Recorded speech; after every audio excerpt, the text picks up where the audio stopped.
It's big tank cleaning day here in the fish room.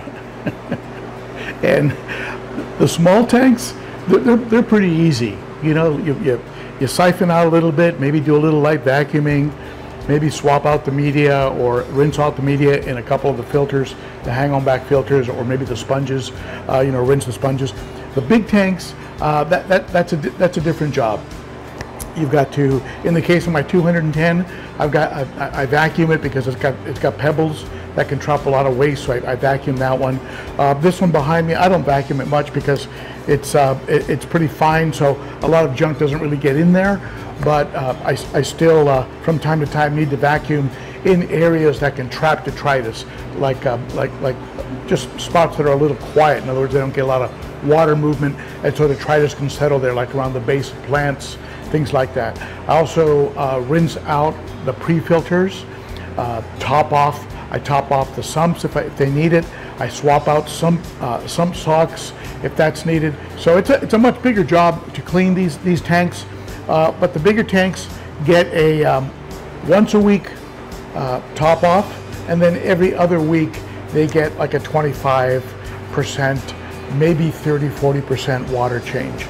The longest part of the whole process is filling up the tank, you know, waiting for the tank to fill up.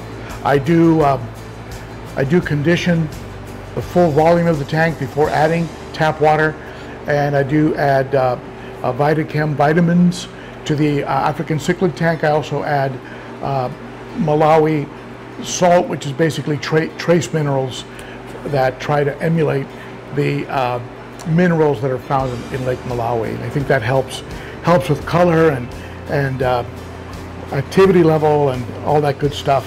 I'm going to jump on it. I've got moving some water out. I do use a pump. I do have a powerful a pump that will pump water out of the tank and into the sink. I have a sink down here in the garage. I don't know how I would survive if I hadn't put that in. And so the pump will remove a lot of volume of water out quickly, but filling it up is a lot slower. And part of that is by design. You don't want to fill up your tanks too fast, because if there's a big pH difference between the tap and your tank, you could end up with a little bit of a shock to your fish. So, you know, I kind of go slow on filling them up, usually. Sometimes I might go a little faster than usual. I'm going to go ahead and get on it. My procedure is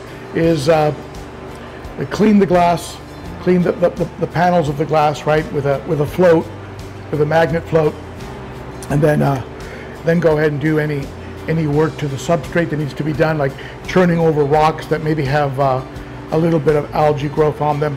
Turn those off, maybe touch up some of the plants, the plastic plants, and then go ahead and remove the water and rinse out the pre-filter on the intake of the canister filters.